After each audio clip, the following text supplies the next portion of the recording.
Hi, this is Abid Kazmi for the CTV USA, and here are the major headlines. President Hassan Rouhani said Iran was ready to resume complying with 2015 nuclear agreement if the US returns to its commitments under the deal. US President Joe Biden has said that United States will rejoin the pact, which includes restrictions on Iran's nuclear work if Tehran resumes strict compliance. Tensions have grown between Tehran and Washington since 2018, when Donald Trump quashed the deal between Iran and six world powers that sought to limit Tehran's nuclear program and to prevent it from developing atomic weapons.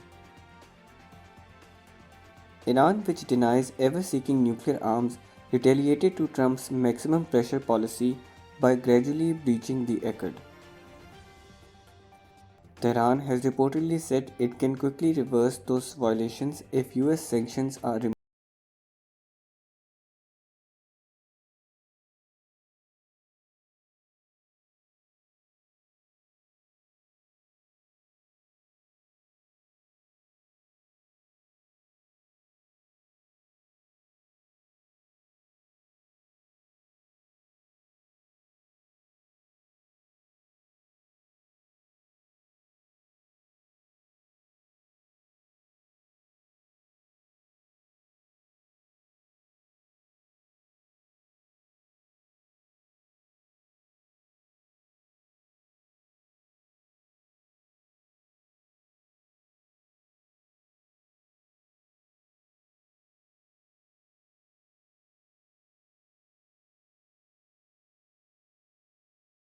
Officials have yet to conclusively determine what caused the disaster.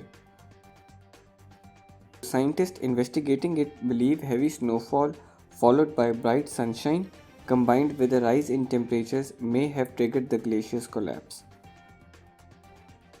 A clear picture of the circumstances is expected to emerge later this week.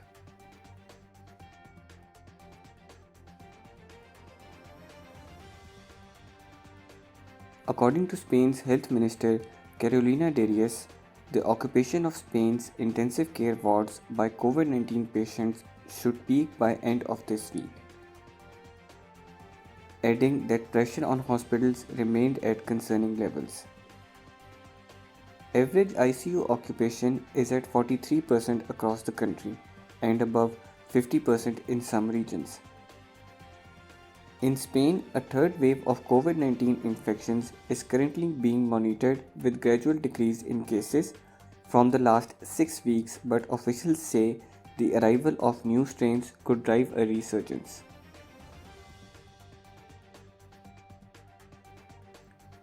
Chinese President Xi said that positive development of the China-Europe relations will provide new opportunities for cooperation between China and Central and Eastern European countries.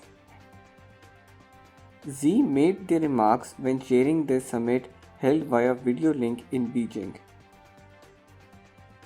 On the progress in Belt and Road Cooperation, President Xi said, acting in an innovative and pioneering spirit, we have taken steps to explore the possibility of joining cross regional cooperation with Belt and Road Cooperation, making Central and Eastern Europe the first region where all countries have signed agreements on Belt and Road Cooperation.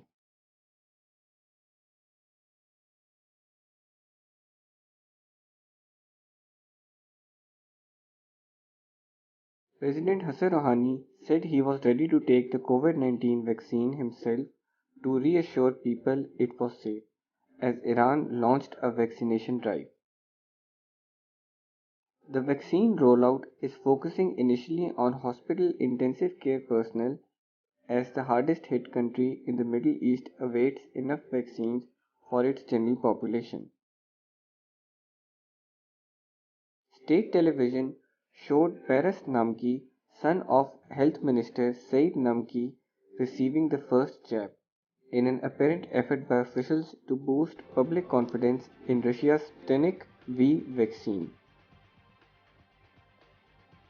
Iran has received 10,000 of the 2 million doses of Sputnik V it has ordered and plans to vaccinate some 1.3 million people by 20th March. The country also expects to receive more than 4 million doses of AstraZeneca COVID-19 vaccine. India's army is training dogs to detect COVID-19 cases in its rank, after smelling human sweat in a bid to battle the spread of the virus. Breeds such as Cocker Spaniels and Labradogs are being trained to sniff out the odor that comes from the cells in infected people at a training facility in capital city New Delhi. Several countries across the globe were considering canine detectors to identify the novel coronavirus at airports and public spaces. But in India, the defense forces would be the first to use sniffer dogs. India has recorded the second highest number of coronavirus cases in the world after the United States, but daily numbers have fallen since hitting a peak in September last year. Thank you for watching. For more news and updates, please click on our link tree.